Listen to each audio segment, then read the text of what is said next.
Number 2, 5-time U.S. Open 9-ball champion, 6-time...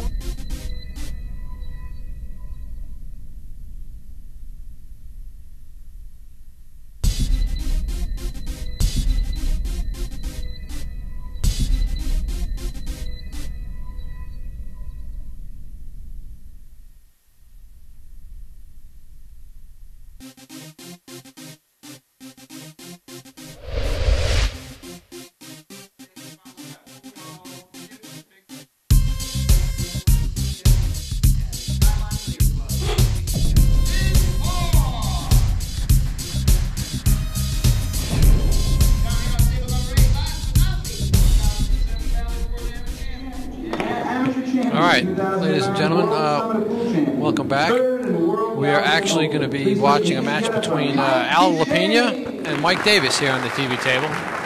Both of these players are pretty well known. Al Lapena maybe not so much as Mike Davis, but he is absolutely a powerhouse player. He's playing right now out of East Brunswick, New Jersey.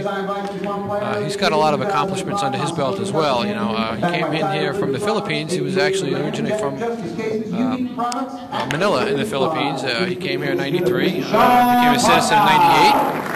And he's been, dominating the local scene ever since. Before that, though, in '91, he was a gold medalist on the Philippine team with Efren Reyes, Andam, Leonardo Andam, and Marlon Manalo. So we know this guy can play. And his opponent today is Mike Davis, who also is a great player. Mike Davis happens to be sponsored by Dragon Promotions, and he's sponsored by Hammerhead Billiards, which is in Holiday, Florida, which is right outside of Tampa. Which happens to be a great room, by the way. If you guys are ever down there, I suggest you go. I personally haven't been down there, but I've been told great things about it, so I don't have any reason to doubt that it's not a great place. So, again, we're getting ready here to watch a little 10-ball action. This is part of the Diamond Pro Players 10-ball Championship, which is being brought to you today by Inside Pool Magazine, along with McDermott Custom Cues. And there's a new sponsor that they acquired recently. I'm going to try and get the name of that for you guys real quick. It's billiardcommunity.com. I haven't had the luxury or the privilege of getting to that site just yet, but I believe that's kind of like it's like the Facebook of pool. And these days everybody's on Facebook, so everyone that's a pool junkie should be on billiardcommunity.com. Check out the site, see what they're up to. I'm not sure if this is a loser side match. Both of these players are playing great. I actually believe this is a winner side match. If there's anyone out there in the chat that can clue me in, like I said before, I'm kind of stuck, locked up in the back room here. Trying to figure out. I haven't seen the daylight in like 2 days. But that's alright though. I'm kind of like a pool junkie myself. So I expect that this is going to be a great match. I can't wait for it to get underway. And looks like Davis is at the table right now. Again, early match here. Early in the match, rather. There's going to be a lot of movement, a lot of safety play involved. There's going to be a lot of strategy involved. And neither one of these guys is going to rush into making any kind of mistake. So the pace of play in the beginning here is going to be a little bit slow, like it has been. But once they start picking this up, I expect these guys to pick up their pace of play and start putting some racks together if they can.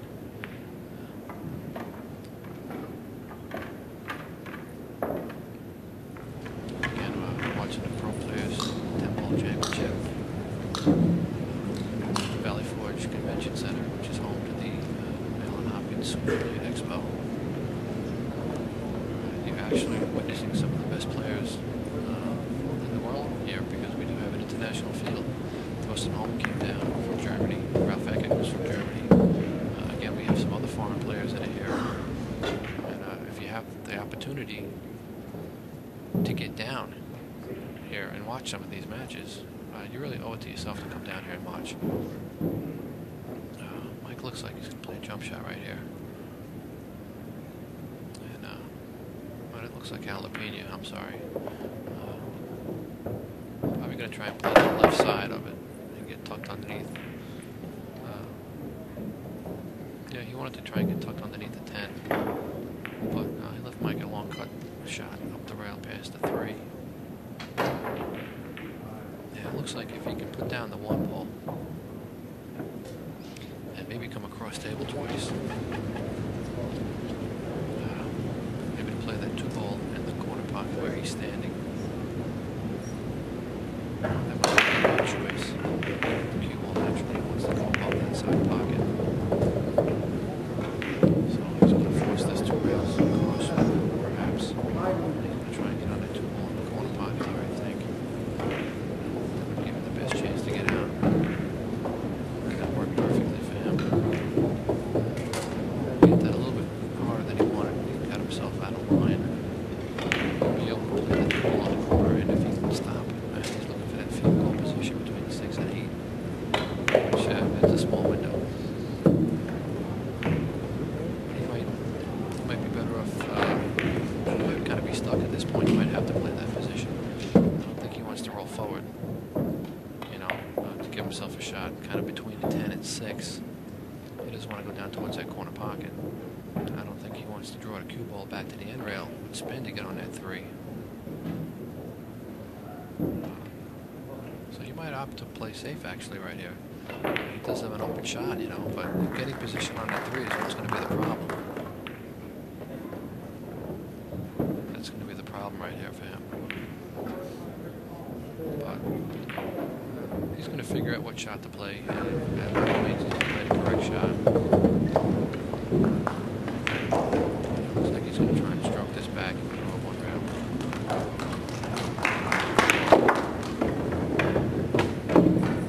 He didn't execute very well there, but he'll have an opportunity to play safe. Unless he decides to bank at the 3.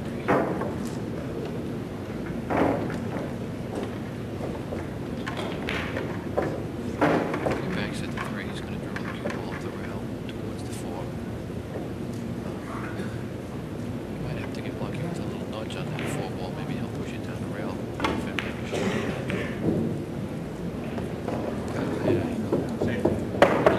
Straight up that rail instead of hitting the rail, but it was a tough shot to execute.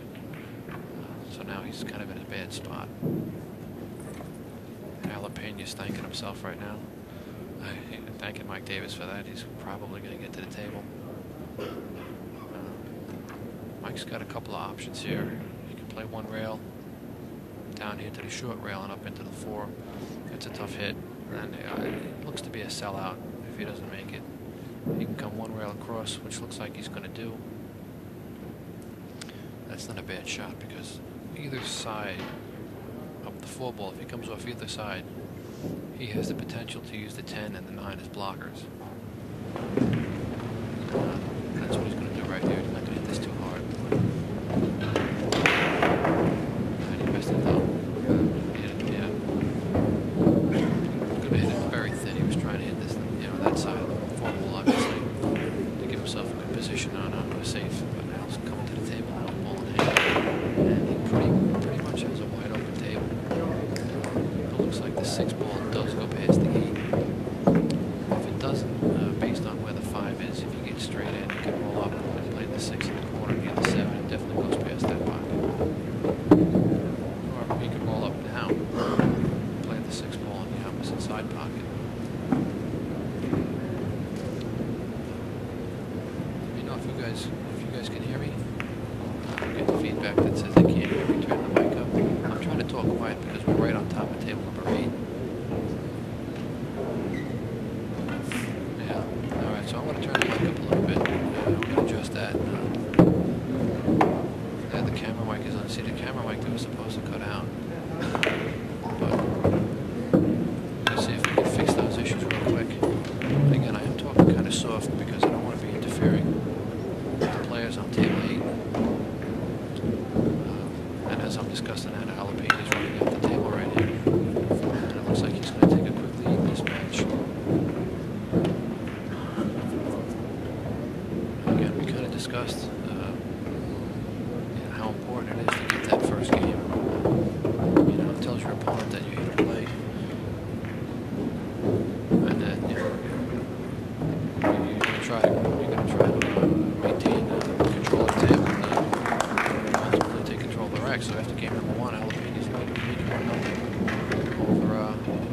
Davis. And again, we're playing race to 9 here. This is early stages of this match. Both players are still kind of jockeying for position, trying to get the feel of the table. I don't know if if either of these guys have played on table 4 yet, but it's going to take them a rack or two maybe. They're going to get the feel for the table. They'll get the speed of the cloth down, and you know, they'll settle in and they'll start producing these high quality shots that we know they're capable of. Davis is at the rack now. He looks like he's going to try to examine that, and he's going to take apart rack number 2 in this championship round here. We're starting to get towards the later stages of this tournament. You know, we're getting to what I call the business end, because this is where the cash starts to come in play.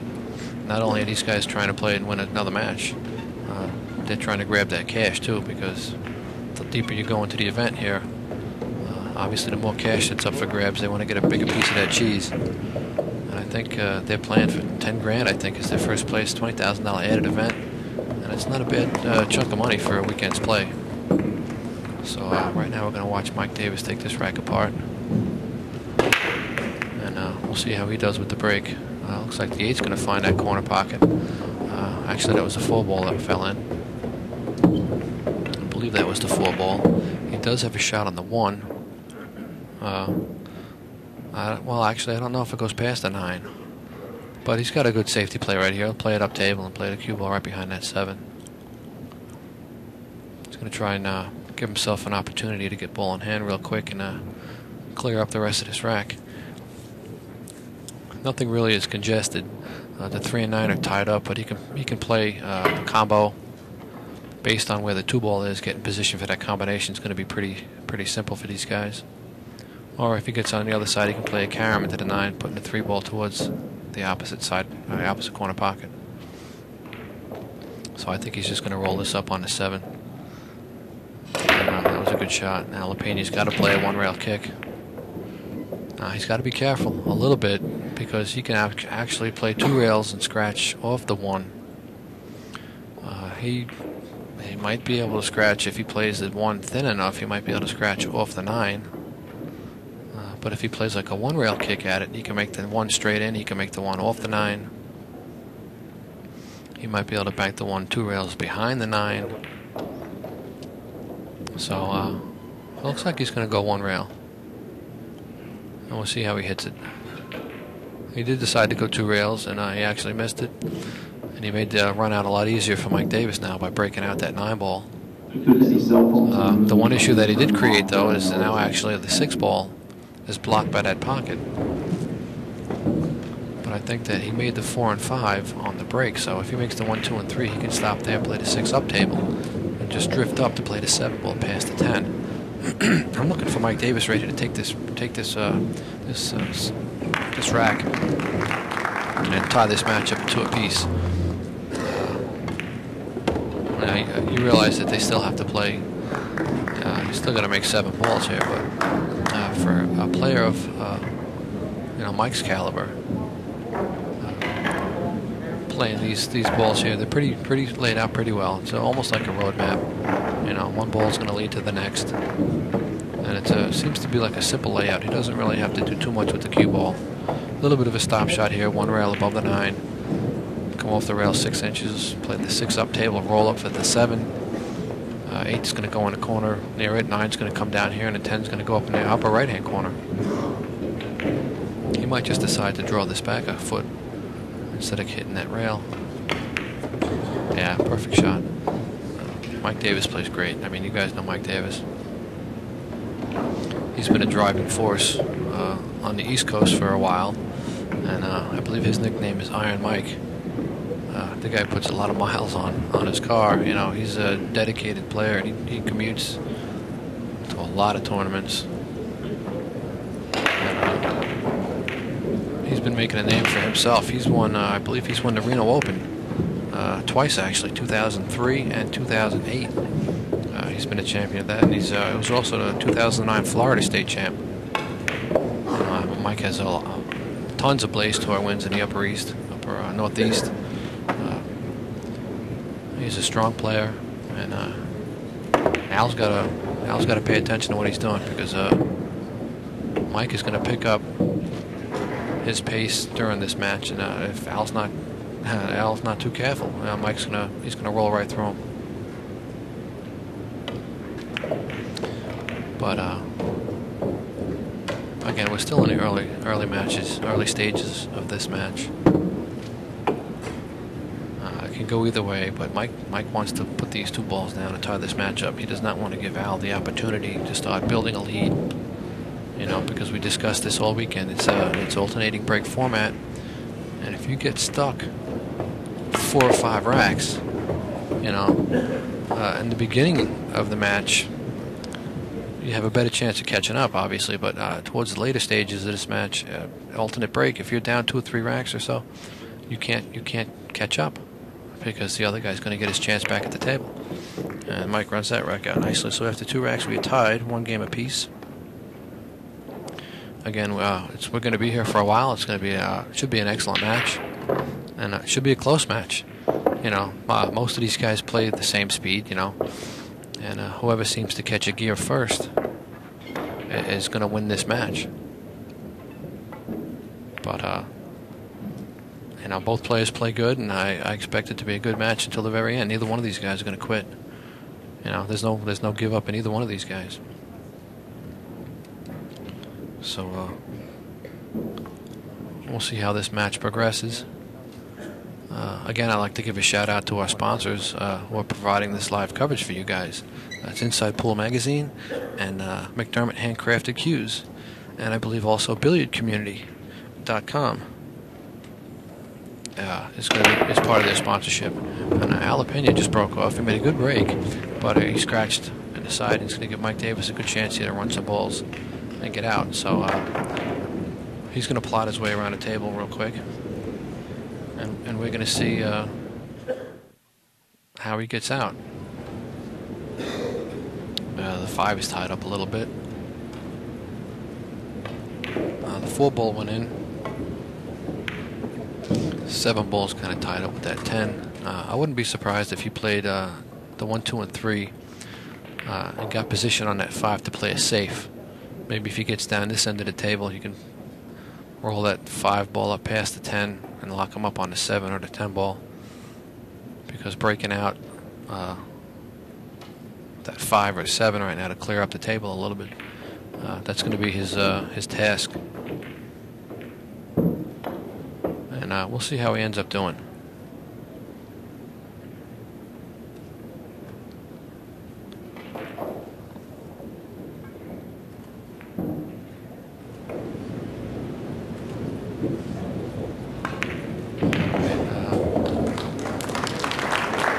Yeah, if you guys get a chance to go to those websites, InsidePoolMag.com, I think it is, McDermott Handcrafted Cues, or BilliardCommunity.com, go ahead and check them out. I mean, I'm sure those guys would appreciate it. And after all, they're the ones that are responsible for the live feed you guys are watching this weekend. And it's great for everybody. It's great for pool. It's great for them. It's great for you guys. I mean, what else is there to do on a sunny day on a Saturday? You know, stay inside and watch pool. That's what I'm doing. Let the grass grow outside. Get someone else to cut it. Chill up some beers. Sit in front of that computer. And just watch some of the best 10-ball action you're going to see. And Mike played a good shot there. He came 3 rails around to get underneath that 5 ball. Because he's trying to get out here. He's not going to try and play safe. He's going to try and be aggressive right here in this in the first stages of this match. Try and set a pace for himself. You know, he's trying to dictate the tempo of this match, and by running out this rack, which is difficult, I think he's going to do just that. And Lapena, he's really going to have to watch what he does from now on, because if Mike gets out of this rack here, it's going to tell Al that, hey, you know, I'm no joke, man. You make one mistake, I'm going to eat you up. So we'll see. He's going to spin it bottom right. Get out past that 10. It's not a bad shot. He's got a little bit of an angle to come towards the side rail he's standing at. And he's looking to try and get in the same line that he's on right now, so he can play the 7 in the bottom right-hand corner. That's really his only chance right here. It's the only shot he can, it's his only option. He had a chance to play safe on that 5, but he decided to try and run the rack out. And the further he goes, the less chance he has of playing it safe. He's going to have to run this rack out. I think he did a good shot right there. He made a good shot. He'll probably stop the 7, play like a stop shot, and drift towards the side rail. I don't think he's going to follow it forward 1 rail or 2 rails. He might. But I think if he just plays like a stop shot and comes towards the side rail, he might hit this firm. He might be able to hit this firm and come out past the 9. That's not a bad shot, too. That gives him a chance to let his stroke out a little bit, loosen up his back arm, and he'll still be in a great position there to play the 8 and then get back on that 9. No, but he tried to play it a little slowly like I had suggested, and mishit it a little bit, but he tried to hold the cue ball up for that 8, and that could be a reason why he missed it. But he did leave Al a tough cut, which at this stage in the match, I don't think he's going to play that cut. I think he's going to play maybe a 3 rail safe and try and tuck up underneath the 8 ball, leaving the 8, 9, and 10 as blockers. Or he might just come 1 rail across. He's going to go aggressively, and he's going to try and bank the 7. That's a good shot. It's an aggressive shot, and he's going to try and put his stamp on this match right here. Yeah, now he mishit that one too, and he left himself. He left Mike kind of stuck behind a 9. But with the rules that these guys are playing by, it's call shot, which means you have to call your safeties, you have to call the ball you're aiming at, and if you miss, the incoming player has the option of putting you back in or not. So Mike Davis could absolutely put Al back in, but based on where the 7 is, Al would be a favorite to make this, so Mike Davis might shoot this from here. Whether he plays a 1 rail kick or a jump shot, he might go up and down between the 8 and 10. Doing that is going to give him a chance to come off the 7, 2 rails out into the center of the table if he catches it right. And it'll give him a chance to get this rack under his belt. Looks like he's going to just try and jump at it. He's stretching kind of awkwardly down, but Mike's a tall guy. Mike's like 6'4". He's got no problem reaching this. Yes, he was stretching, but he couldn't execute. He couldn't get that ball up over the 9. And now he gives Lapena a good chance to take this rack. And Al's got to watch out here. He's got a small window to get into that 8 ball. He's going to try and ride the rail right up, I think. Pretty much a stop shot. A little touch of left-hand spin, maybe. He doesn't want to come out too far. He won't have a shot on the 8. But I think he's all right, and he'd probably opt to just roll forward and play the 9 ball back in this corner where he's standing.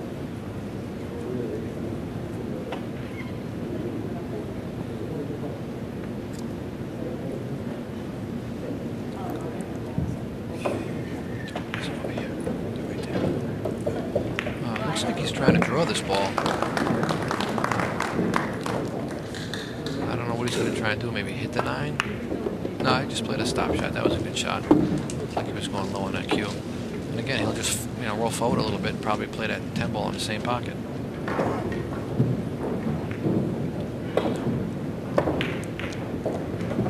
He might try and roll it up further enough to get by that side pocket and play the 10 in the lower left-hand corner or upper left-hand corner.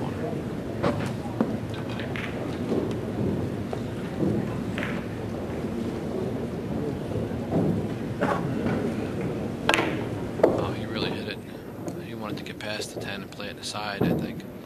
I don't think I was crazy about that idea.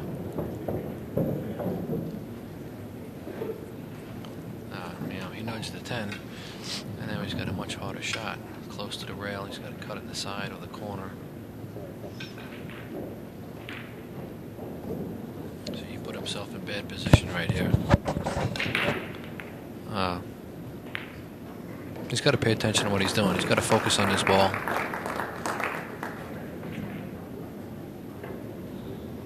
I think he's probably going to cut it in the side.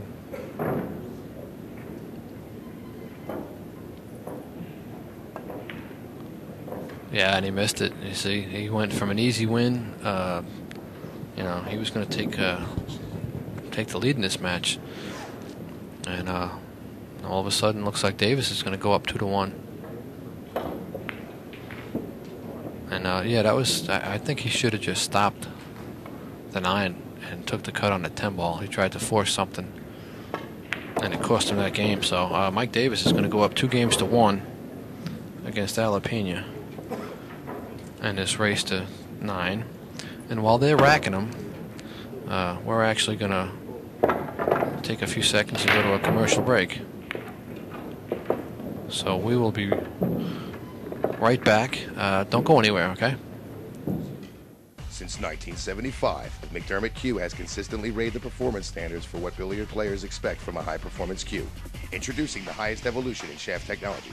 Our new G-Core shaft features a triple-layer design which reduces vibration and minimizes shaft distortion. The patented Intimidator iShaft series incorporates a full-length carbon fiber core that results in the most radical consistent shaft on the market, from our ball-breaking big boy shaft to the surgical precise i3 shaft. McDermott Cue.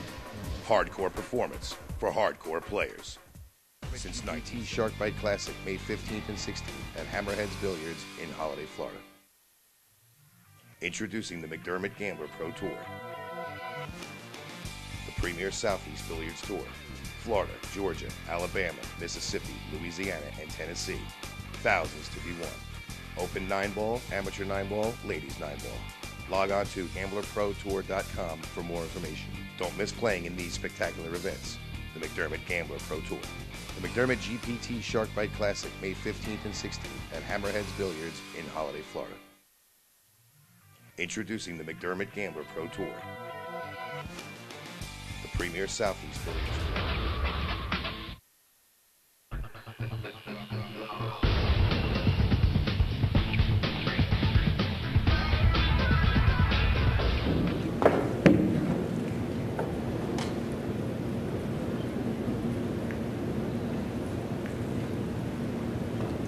Alright, ladies and gentlemen, we are back. We're going to adjust the mic a little bit, try and get you guys some quality sound. Again, I don't want to be too loud because I'm right on top of table 8 here. I don't want to distract the players. So if you guys are out there, give me some feedback and let me know how the sound quality is. Okay, we're going to try and adjust it a little bit. And even though I'm talking low, I don't want to distract the players. I still want you guys to hear what's going on. So if you guys can give me a little feedback and let us know if the audio is pretty good or not, okay? In the meantime, we're watching Davis at the table. He's got a long shot on the 1 ball. He missed. It looks like he played the shot, and he left Lapena a shot, the one in the side pocket. Now looks like he's going to go into that 7 ball a little bit. If he can help it, he'd rather avoid it and play like a center ball. Touch a draw to stay away from that 7 and hit the end rail. Bounce up 1 rail for the 7. See, he went into the 7, which is a good hit. He knew he was going to hit it. Couldn't avoid it, I guess, so he played a good shot. Alright, sounds great. That's perfect. Excellent. Thanks for the feedback, guys. Al's up now. He's shooting a 2 ball. He's got a tough shot here on a 3. I can't see him trying to break this out. You know, he's in a really tough shot. He made a great stroke there to get up on that 3. And he forced that off the rail. That was a great shot. He's going to play the 3 ball right here in the bottom left. He's probably going to nudge the 6 a little bit. He's got to play the 4 ball in the upper right-hand corner. I think by nudging the 6 instead of drawing it, he might be able to draw it a little bit. he'll maintain a straighter end angle on that 4. He'll be able to get position for that 6 easier. But he might decide to draw it. Yeah, you see, he tried to nudge it a little bit, and he actually he undercut the 3 ball. I think that was the shot to play. He would have had good position on the 4. Now he gives Mike Davis a good chance here to actually clean up this and pull ahead in the match 3 games to 1. And again, like I said, in the early stages, in the early stages of this match, you could fall behind 3 games. You have an opportunity to get back at the table, even though it's alternate break. Early in the match, 2 or 3 games isn't that big of a deal. Later, towards the end of the match, you can't give away nothing, because you're not going to get a chance back at the table. You just won't do it. Alternating break, I don't care how good you play. Well, the other guy's getting back; he's getting his chance. So Davis definitely wants to win this game right here. Start putting that lead together. He's going to focus on this, and he's just going to draw back a little bit. I just play a stop shot, simple shot. Yeah, that was a good hit. He might roll forward a little bit and play the 7 in the side.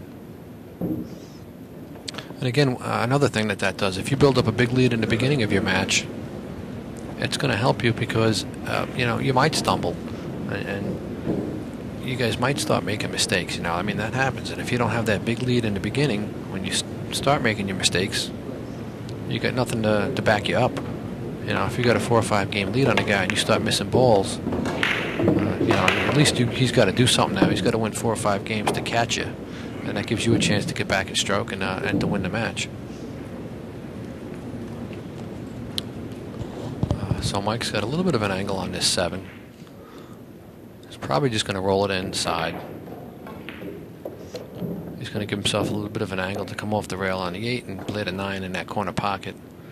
Looks like an easy out for Davis right here. I don't see him messing this up. We're starting to get deep into this tournament, and he wants to put more cash in his pocket than Al does. So I think he's going to get out here. In fact, I'll make a prediction. I think Davis is going to take this game and lead this match 3 games to 1.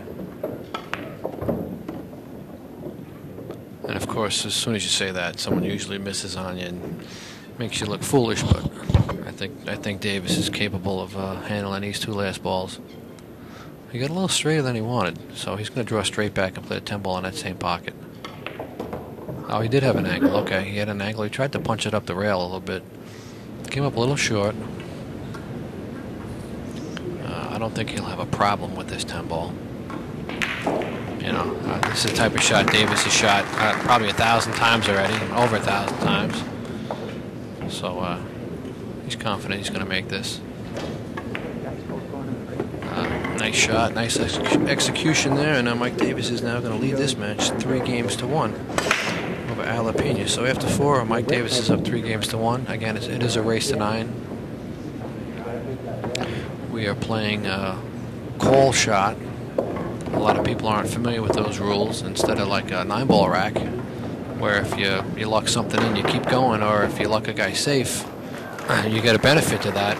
In the call shot format, you have to call the ball you're shooting at and the pocket. If it goes in any other pocket, the other guy gets the opportunity to come to the table.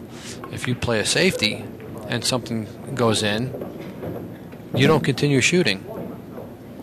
The other guy gets a chance at the table. So you can't benefit from getting lucky.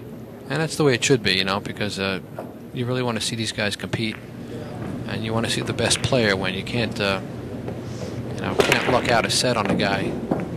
In this type of format, typically the better player or the person who shoots better is going to win this type of event. And that's what you want to see. The best player should rise to the top and take the cash. And Lapena just made a big mistake right there. He had the break. He had a good opportunity to get back in the match. He's been making balls on the break, but he flew wide of you off the table. And Davis is now looking at his pattern right here, and he's going to play the 3-ball in the corner pocket where he's looking now. the one is foregone conclusion. He's going to stop right there and play a little left-hand spin, come 2 rails out, give himself a shot on that 3 ball in the corner. From there, he can just stop it, play the 4 on the bottom left where the 2 ball is going. Get on that 5. The 6 and 8 are hanging by pockets right there, and from there, the 9 and 10 shouldn't be an issue. So I think he's decided to play a little bit of right-hand spin on this 2 ball and come 1 rail towards the 3, towards his side pocket where he's standing. That's still a great shot. The good thing about pool is that there's so many different shots available. You play whatever shot is comfortable for you. And Mike Davis has no problem shooting that. He came up a little funny though. He didn't get the spin he wanted off that 3 ball, off that 2 ball rather. So he kind of left himself a little safe here. I don't think it goes past the 6. So he's probably going to be playing it safe. He might bank the 3 ball and try and tuck under the 6 ball, go 1 rail and tuck underneath that 6. And let's see how well he executes this shot. Wow, that was nice. Yeah, he played a good safety there. I mean, Al does have looks like a 1 rail kick. He can spin at it. He can play. He's got 1 or 2 shots he can play. He might be able to jump this ball too. He's going to be elevated right by that rail, so he'll have the height to get that cue ball up and over to 6, no problem. But again, he's in a difficult spot. Mike played a good safety right there. And again, he's thinking, he's thinking good. He doesn't want to give this match up. 1 or 2 mistakes early on can, cost you the whole set. So yeah, it looks like he's got a 1 rail kick. And Al's got a good opportunity to leave him safe right here. He did make a good hit on it. Davis does have a cut shot up the rail if he wants to play it. He could probably cross bank the 3 also if he wanted to play that. The 5 ball is going to interfere a little bit with his bridge.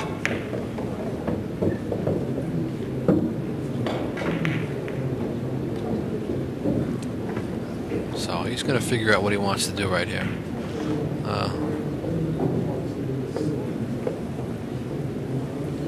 We're going to try and get some matches on the updates.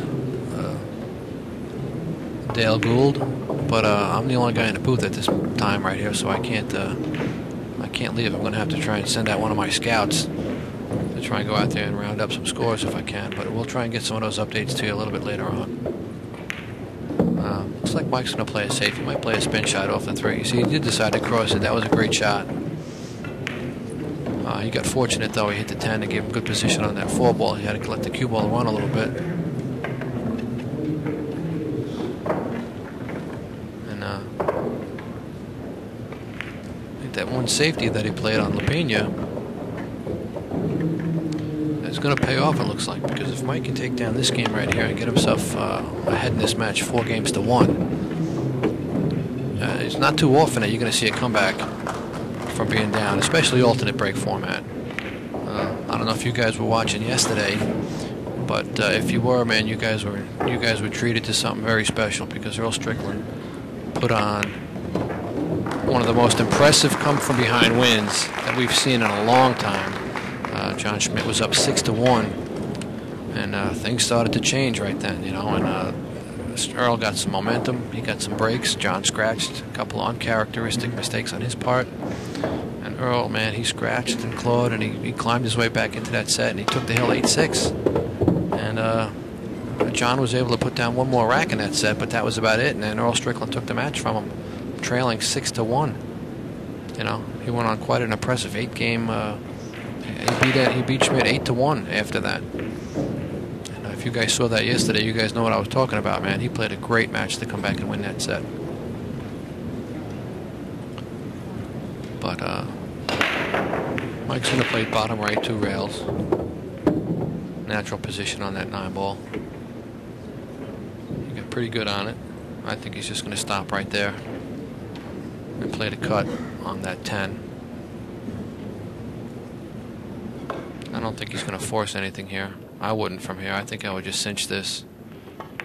Yeah. mean, the first goal is to make that ball you're shooting at, you know, and then go for the win from there. He's got to make the 9, you know, in order to shoot the 10 ball. So cinch the 9, and then take the cut on the 10. At least you're giving yourself a chance at the 10 ball. If you try and do something fancy with that 9, 2-rail draw shot or force follow, you got potential to make a mistake and leave the 9 on the table.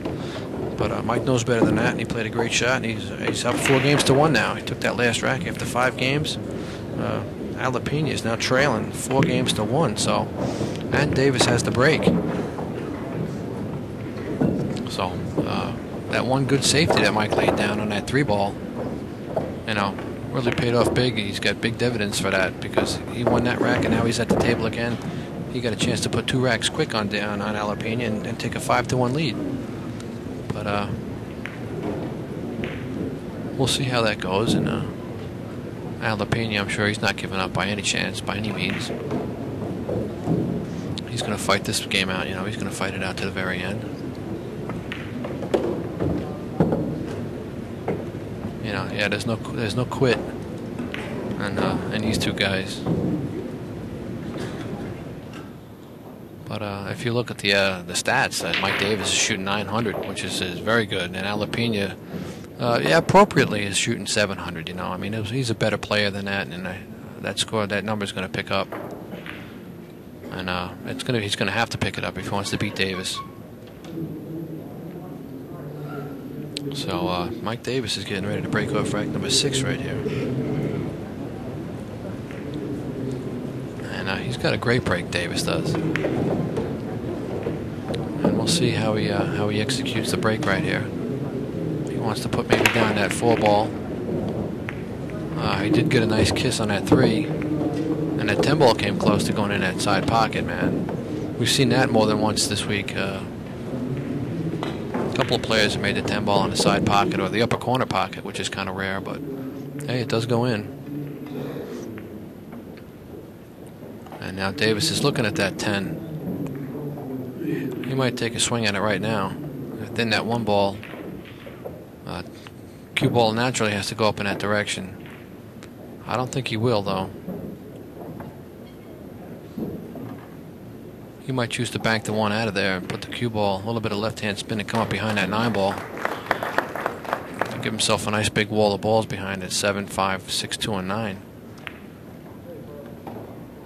He might opt. Here's a great. I see. I can't tell exactly where that 10 ball is sitting. It doesn't look like it clears the side pocket. It might, but I can't be sure where it's gonna, you know, where it's sitting. So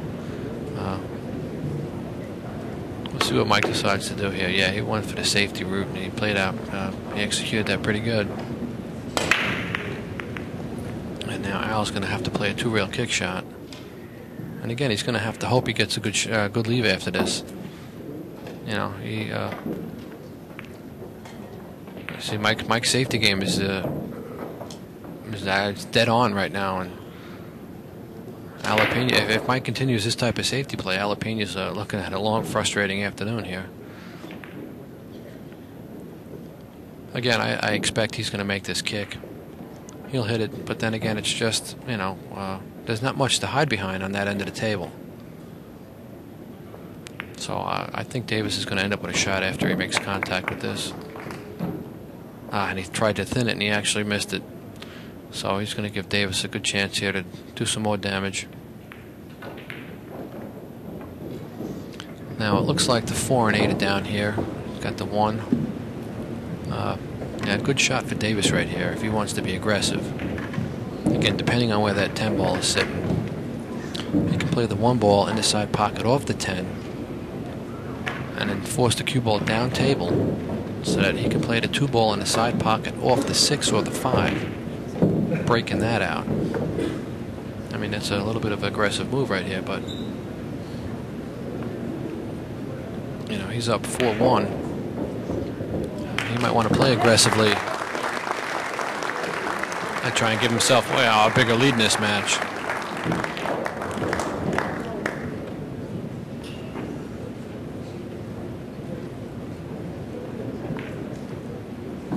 Dale Gould. I appreciate that.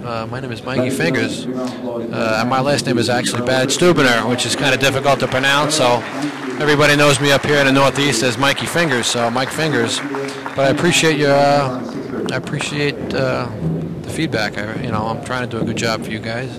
I'm a pool nut myself, and I appreciate really good commentary, and that's what I'm trying to provide for you guys, because I know it's interesting when someone on the mic knows what they're talking about and can explain what's going on a little bit. I think it's a little more informative for players and for people who don't really even understand pool that much. If you know someone who's knows a little bit about what's going on and can illustrate for you and explain things a bit, I think it makes it a little bit more enjoyable to watch. So you see Mike, again, he tried to play a safety on Al. He's trying to get him on 3, it looked like, because he had a good chance here. But this is a big ball, actually. And you see, Al doesn't have the speed of the table down. He doesn't have a feel for the table just yet. And it's going to cost him. I'm not going to say it was an easy kick. He could have played that 3 rails. But, Mike, his safety play is, so far, you can't fault the guy for his safety play. Now I think what he's going to do here, he's going to kick the 1 ball 3 rails out and tuck up underneath that 9 again. He's going to try and put the 1 ball back at where the cue ball was, up near that 8, and tuck up underneath that 8. He wants to get between the 9 and the rail almost. I think that would be a perfect shot. If you can get in that position, frozen on that 9. Al's going to be looking at like an impossible kick almost. Yeah, he's going to put it up there next to that 8. And again, Al's in deep right here, man. He's on 2. And again, Davis is going to try and dictate this match. He's got to play. Looks like he's going to play a 3-rail kick at it. That's going to be a tough shot. You know what else he can also play? If you're looking at, this is almost like a trick shot. If you're looking at the table right here, you can aim at that first diamond outside that corner pocket with a little bit of bottom left. And if he really strokes it, he can bend that angle that the cue ball's coming off that end rail and shoot it straight up towards the 1. That's an option too. I mean, it's more of a trick shot, but it's a legitimate shot and it goes. So I think he's going to play this 3 rails. Looks like it's going to go a little bit long, though. Yeah, just based on where it was hitting, it looked like it was going to go long. But Mike Davis, with superb safety play, takes a game. Didn't even have to run out the balls too much, He just maneuvered that cue and that 1 around pretty good, and he takes another rack down. He's now leading the set 5-1 over Al Lapena. And that's uncharacteristic of Al, because Al's a great player. He plays up here in the Northeast. And he's got to be feared, man, because he knows what he's doing. He's not really playing that great right now, but I think Mike's shooting the guy into a coma, and Al's going to have to wake up, otherwise he'll be asleep until next year's event. So again, I just want to give a quick shout out to Inside Pool Magazine for their live feed. Appreciate what they're doing. The same goes for McDermott Handcrafted Cues. They make a great product. I myself actually played with a McDermott cue. Very solid cue. I loved it. It was actually a beautiful cue, and for the life of me, I couldn't tell you where it is now. I played with it 20 some odd years ago. And again, I loved it. I liked the cue. It was a great hitting cue. It was a beautiful cue. They make a great product. I suggest you stop by their booth, man. Check out their equipment.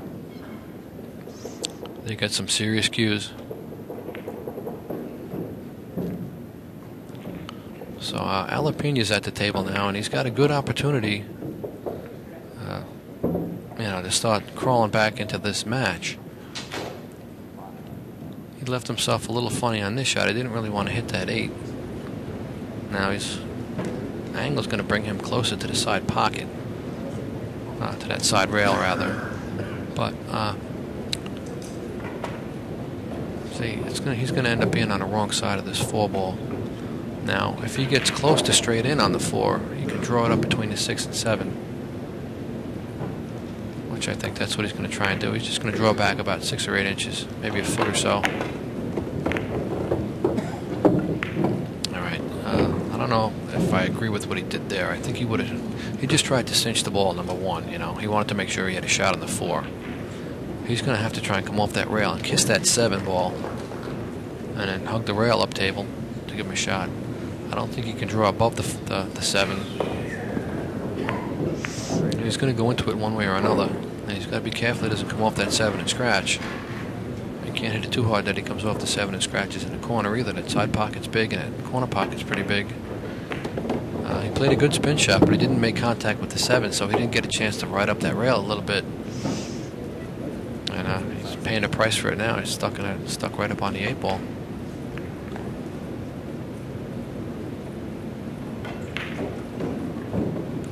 So he's going to play a 1-rail kick, and he made a good hit. But if he called that in the pocket, which he did, it's Mike Davis has the option because he didn't execute the shot that he called. So this calling format works. Well, I guess it would be Mike's shot anyway. I'm getting ahead of myself here for a sec. I'm getting brain lock. He played a good safety. Either way, it's Mike's shot at the table, and he's got a pretty simple out here for the rest of this rack, and he's looking to go ahead 6 games to 1, which was exactly the score of the Schmidt-Strickland match when Strickland caught a gear, and bad things started to happen for Schmidt.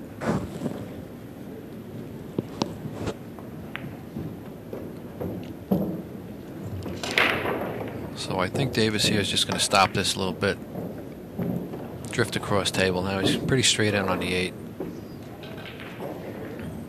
He'll play a little bit of a punch draw. A little bit of bottom right and come up on the 8. He wants to get a little bit of an angle so he can drift down for that 10 ball and make it easier on himself to win this rack.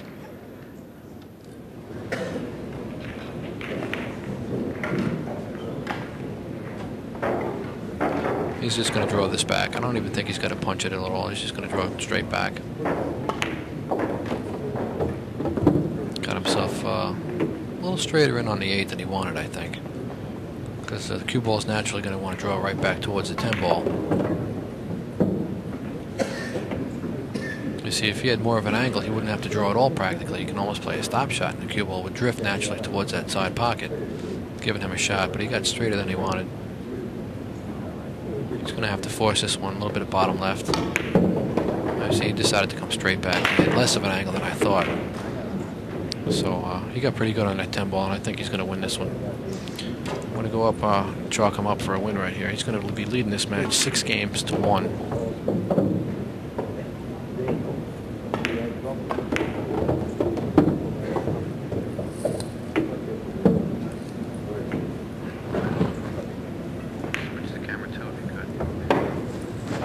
Yeah, Mike Davis took that one down. He's ahead 6 games to 1 in this match. He's going to take a second to rack these balls up. I want to give a quick shout out to Q Shark. Kevin is at this event. He's got a booth. He makes a great product, very well thought out.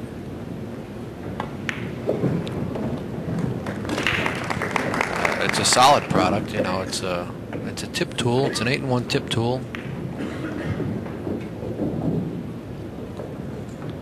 I don't know if you guys can hear me. I think we're having a little bit of a glitch with the broadcast. So we're gonna